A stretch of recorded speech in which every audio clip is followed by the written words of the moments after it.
Dates carrot fritters ഉണ്ടാക്കാൻ വേണ്ടിയിട്ട് ഒരു കപ്പ് ഡേറ്റ്സ് ചെറുതായി കട്ട് ചെയ്തെടുക്കാം. പിന്നെ ഇതേ ഞാൻ ചേർക്കുന്നത് ഒരു കപ്പ് ക്യാരറ്റ് ഗ്രേറ്റ് ചെയ്തെടുത്തതാണ്. ഇനി അര കപ്പ് ഡെസിക്കേറ്റഡ് കോക്കനട്ടാണ് ഞാൻ ചേർത്തത്. ഫ്രഷ് കോക്കനട്ട് ചേർത്താലും കുഴപ്പമില്ല. പിന്നെ ഞാൻ ഇതേ 1/4 കപ്പോളം മിക്സഡ് നട്ട്സാണ് ചേർത്ത് കൊടുത്തിട്ടുള്ളത്. ഇനി എല്ലാം കൂടെ നന്നായി ഒന്ന് കൈ വെച്ച് ഇതുപോലെ കുഴച്ചെടുക്കാം. എന്നിട്ട് ഇതുപോലെ ബോൾസ് ആക്കി എടുക്കാം.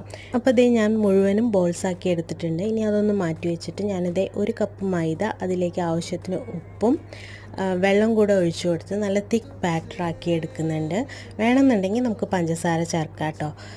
പിന്നെ അതേ ഞാൻ ബ്ലാക്ക് സെസമി സീഡ്സും കൂടെ ഇട്ട് കൊടുക്കുന്നുണ്ട്. ഇനി നമ്മൾ ഉണ്ടാക്കി വെച്ചിട്ടുള്ള ബോൾസ് ഇതിലൊന്ന് കോട്ട് ചെയ്തെടുത്തതിന് ശേഷം നല്ല ചൂടുള്ള എണ്ണയിലേക്ക് ഇട്ട് കൊടുത്ത് തിരിച്ചും മറിച്ചും ഇട്ടിട്ട് ഫ്രൈ ചെയ്തെടുക്കാം.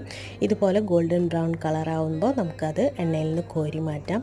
അപ്പോൾ അതേ നല്ല അടിപൊളി ഡേറ്റ് ക്യാരറ്റ് ഫ്രിറ്റേഴ്സ് റെഡി.